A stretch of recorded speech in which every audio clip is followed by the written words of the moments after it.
안녕하세요, 강석철입니다. 안녕하세요. 김태현 변호사입니다. 변호사님, 저번 시간에 저희가 악플 고소를 좀 알아봤잖아요. 실제 악플을 써가지고 이제 고소를 당하면 경찰 조사를 가잖아요. 그렇죠. 이제 고소를 당하면 뭐 당연한 얘기지만 좀 고통스럽잖아요, 그죠? 정신적인 스트레스가 이게 진짜 커요. 엄청나죠. 맞아. 소송하면 진짜 커요. 그게 웬만한 경험을 안 해보시기를 바라고 맞아. 경험을 하면 뭐 육체적인 거는 진짜 아무렇지도 않아요. 당연한 얘기지만 정신적인 스트레스가 진짜 색다릅니다. 맞아. 어우, 새로워. 전문가. 근데 이게 그 악플 때문에 가면 이제 전과도 남고 그러면 제가 좀 직설적으로 한번 쓱 들어가면 내가 악플 고소를 당했어. 내가 악플 막 썼어요. 내가 악플 당했어. 그래서 막 찾아왔어. 선임을 했어. 네. 피할 수 있어요, 없어요? 처벌? 너무 단도직입적으로 아니, 물어보시네. 있어요, 없어요? Yes or no 이것만 말해주세요. 제가 그러면 일단 답변하기 전에 퀴즈를 먼저 내볼게요. 이 글이 처벌이 됐는지 안 됐는지 맞춰보시는 거예요. 만약에 내가 이 글을 썼다. 그러면 스스로 이건 범죄라고 생각하시는지 아닌지. 오, 재밌겠다. 한 2개 정도 내볼게요. 1번 의학 글 읽기 힘들 정도로 토 쏠려요. 너무 저급하고 미친놈 같아요. 2번 조금 변형을 할게요. 왜냐면 글 쓰신 분 보호를 위해서 약간 변형해서 닭대가리 데리고 놀 땐 좋았지. 후회 없는 인생일 줄 알았지. 닭대가리 비호 속에. 이거 2개 중에 처벌을 받을 수 있냐 없냐? 네, 모욕죄로 고소를 당하신 건이거든요. 둘 다. 근데 모욕은 사실 간단해요.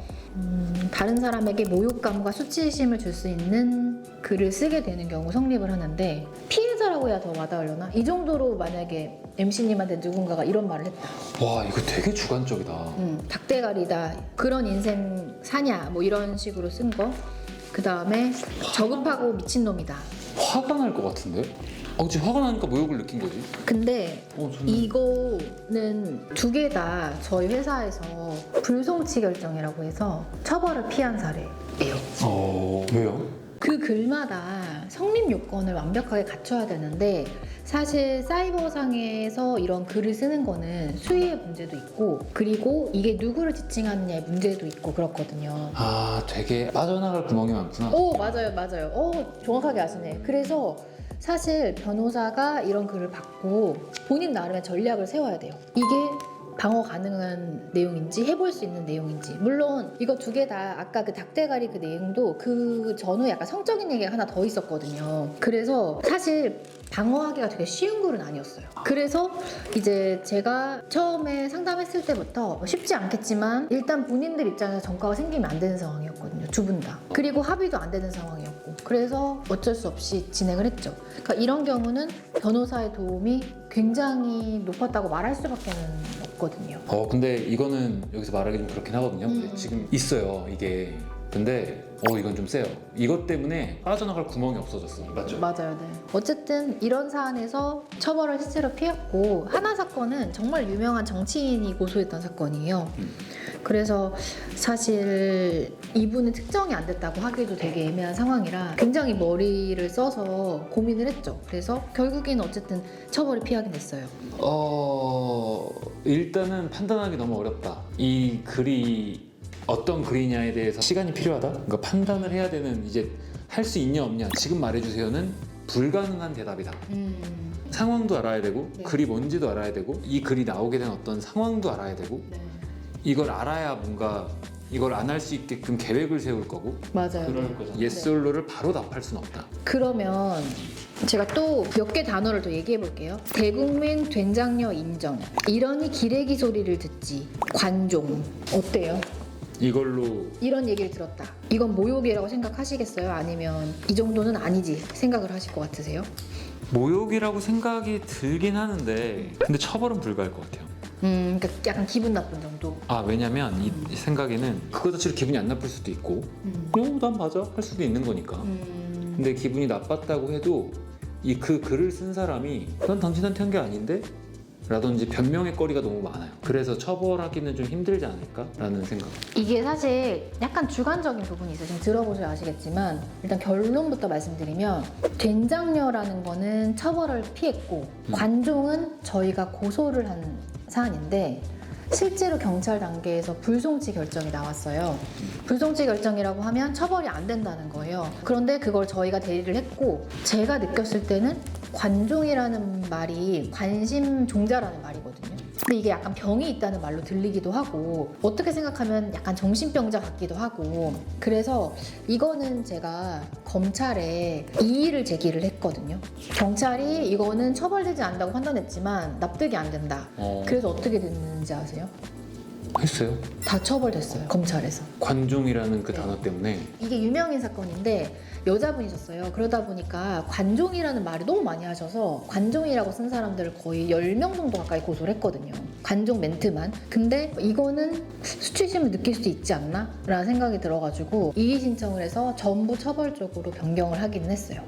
그럼 처벌을 다 받았어요? 네, 근데 이제 수위가 낮아서 실제로는 기소유예라는 처분을 받았거든요. 그래서 전과 기록에 남지는 않는데 어쨌든 혐의가 인정된다라는 취지. 기소유예는 정말 말 그대로 기소가 유예됐다 이런 거죠? 오, 맞아요. 잘 아시네요. 네, 기소유예가 됐어요. 근데 경찰에서는 불송치가 나왔거든요. 그러니까 이게 보는 사람마다 되게 다른 것들이 많아요. 와, 근데 이의 제기를 하는 것도 잘 안 하고 잘 안 받아주지 않아요? 맞아요. 이의 신청을 하려고 하면 경찰 의견이랑 배치되는 결과가 나와야 되기도 하고, 사실 관종이라는 게 수위가 좀 애매하긴 하잖아요. 들어보셨지만. 심지어 뭐 저희가 막 욕설, 쌍욕을 하시는 분들도 처벌 피한 사례들도 있다 보니까 하면서도 좀 모순적이라고 생각할 수도 있고, 뭐 어쨌든 그래서 내부적으로 저희 회사에서도 이건 안 될 것 같다라는 변호사님들 의견도 있었어요. 근데 제 입장에서는 고소인이 이 같은 얘기를 많이 듣고 있고, 그리고 이런 얘기를 들었으면 모욕감을 느낄 수도 있겠다 생각이 들었어요. 그래서 한 번 더 검사의 판단을 받아보고 싶다고 해서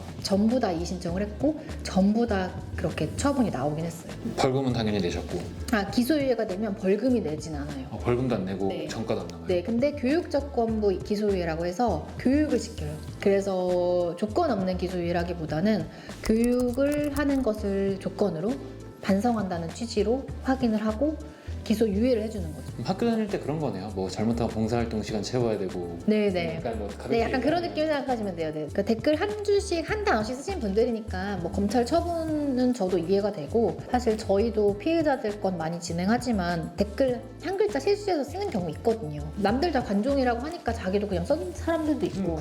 그래서 저는 검찰에 최대 처분을 했다고 생각은 하고 결과에 되게 만족을 했는데, 어쨌든 이런 것들은 경찰에서 불송치 결정이 났던 것들을 이의 신청해서 뒤집은 사례이고, 그리고 저희가 고소를 당한 분들은 생각보다 수위가 높은데도 불송치가 나오고 있기 때문에 뭐 이 정도면은 변호사의 도움이 필요하다고도 볼 수 있지 않나.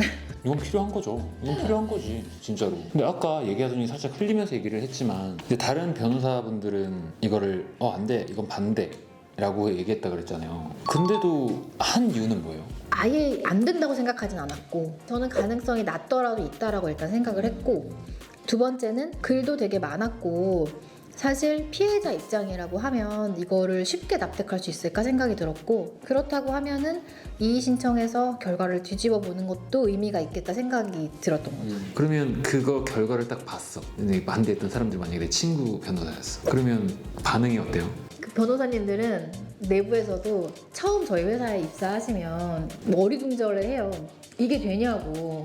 이게 돼요? 이게 돼요 대표님? 막 이러시는데 나중에 이게 되네요. 이렇게 답변이 와요. 이거 됩니다. 어쨌든 그런 모든 것들을 다 진행하는 게 변호사님의 판단이네요, 진짜로. 그러니까 모든 소송이 그런 것 같긴 한데. 아무래도 사이버 명예훼손죄라고 하는 정보통신망법 위반 사건이랑 모욕죄 사건 같은 경우는 경험이 진짜 중요하거든요. 근데 제가 과거에 이거 처음에 시작했을 때는 정말 이런 사이버 명예훼손이라는 거가 사람들이 거의 몰랐을 당시부터 했다 보니까, 그런데다가 유명인들 대상으로 하다 보니까 한 번에 고소를 진행할 때 개수가 엄청 많았던 거예요. 그러니까 자동적으로 경험이 쌓였고, 그래서 뭐 기사나 뉴스 보도도 그쪽으로 엄청 많이 나왔어요. 근데 제가 요청했던 적이 없어요, 한 번도. 다 기자님들이 찾아오셔가지고. 그랬던 이유가 그 당시에 별로 없었어요, 이런 거 진행하는 사람 자체가. 그치, 몇 년 안 된 것 같아. 아니야, 그래도 기간적으로는 좀 됐지만 방송하거나 뭔가 공인이라고 불리시는 분들이 제외한 일반인들 이런 분들은 악플을 받을 일이 사실 없잖아요. 지금처럼 SNS가 맞아요. 활성하지 않았으니까. 맞아요. 그때부터 하신 거잖아요.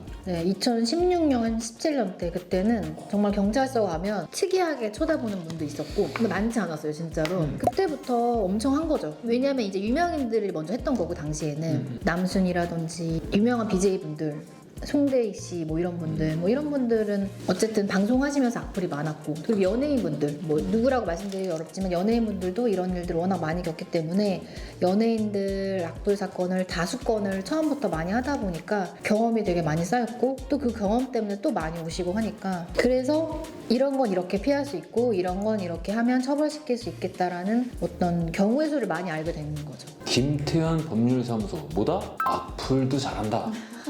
이것도 잘하고 저것도 잘하는데 악플마저 잘한다. 근데 이거 실제로 얘기하자고 제가 고민되고 생각을 하니까 오네요. 나는 하지 말아야지라는 생각도 들고 안 하지만 저는 안 해요. 네. 저는 안 합니다. 저희 다음에 뭘 얘기할 거예요? 다음에는요 또 다른 이야기를 해볼까 하거든요. 이제 형사사건 했으니까 이번에는 이제 또 다시 민사사건 중에 많은 분들이 관심을 가질 만한 이야기를 해보려고 합니다. 뭔지는 얘기 안 해주실 거죠? 다음 화를 기대해주세요. 몇 글자인지만 말해줘요. 5글자. 5글자. 자, 저번 시간에도 제가 얘기했는데 궁금한 사례나 댓글로 편하게 달아주시면 이제 또 미모처럼 또 성격도 착하세요.